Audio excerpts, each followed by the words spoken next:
Ce mercredi 14 janvier, Michael Goldman est venu annoncer aux 5 élèves encore présents à la Star Academy, qui avaient pris la première place du classement à l'issue des nominations et obtenu un avantage décisif pour les demi-finales. Cette semaine, il n'y aura pas de nomination à la Star Academy.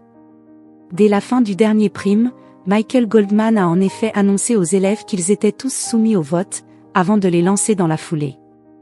Les téléspectateurs peuvent déjà choisir leur favori pour cette étape cruciale du télécrochet. Seule Léa qui a décroché l'immunité est déjà certaine de participer aux demi-finales. Pourtant, les élèves ont bien été soumis comme chaque semaine à des évaluations. Le directeur leur a expliqué qu'elle permettrait au numéro 1 du classement de la semaine de décrocher un avantage décisif, celui de choisir son adversaire pour sa demi-finale. Les candidats avaient carte blanche pour convaincre leurs professeurs avec une seule consigne, ils devaient leur donner l'impression d'être invités à leur propre concert. Victor a opté pour Never Forget You de Zara Larsson. Il a expliqué son choix au jury.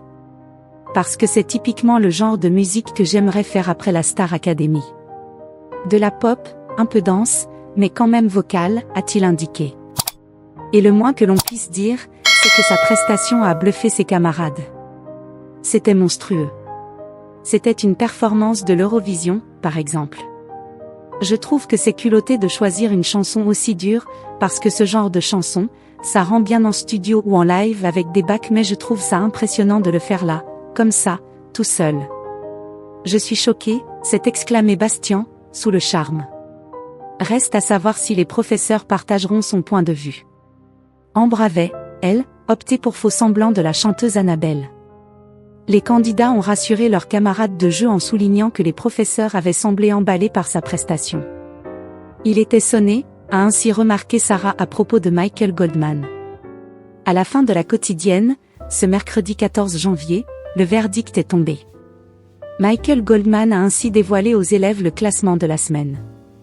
Et c'est finalement Sarah, qui prend la première position et pourra choisir son adversaire lors de la demi-finale.